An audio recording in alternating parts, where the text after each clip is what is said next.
Hello, I know some of us have had a few issues with opening up Teacher Dashboard and seeing a mountain of classes and wondering what on earth is going on with these classes this year. There is a quick fix for this, and it is using that lovely big purple star. If you click on that big purple star, the class is going to go away. If you look up here, you've got My Classes and All Classes. I'll click on 11SK because I don't teach them as a class, and it says here this class will no longer show in My Class. If I click over here, it's in here still, so it's in All Classes. If I accidentally turned it off, I can retrieve it. If you scroll down here, you will see lots of 0 lines. I don't know what those are. And then eventually it moves to the 1 lines, the year 10s, keep waiting for it to load, and then into year 11s. So I can restore that back into My Classes if I want to. I actually don't, but I'll deal with that later. Also, the other thing that you can do is rename your classes.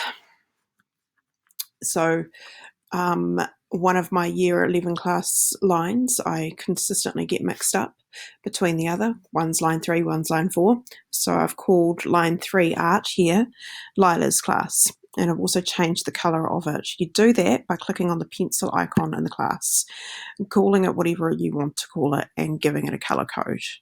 And that can help you an awful lot in terms of seeing where your classes are.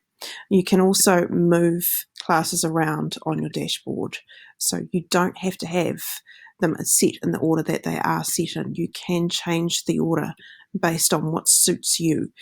From here as well, you can open the class info and take away or add students into your class. So on this one here, I'm going to open the class info. A particular student has left the class, so I can, in fact, show you that. So Amy's gone on a course, so I can click on Amy's name, and up here I've got remove, and I can remove. Yes, I would like to remove. Okay, no, not Casey. So if I wanted to add a particular student, I find this works better if I know their student number and I type their student number at hornby.school.nz. So rather than their name, I work with the student number and I add learners.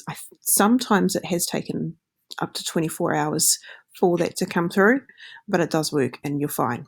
You will get an email as well telling you what actions you've taken on your hapara, just in case somebody, God forbid, has hacked your hapara. I'm sure that's not going to happen, but just in case stuff's happened that you didn't want to happen or you've made a mistake, then you can at least go back and deal to it. So clicking up there gives me the option of seeing all of the classes I currently have loaded.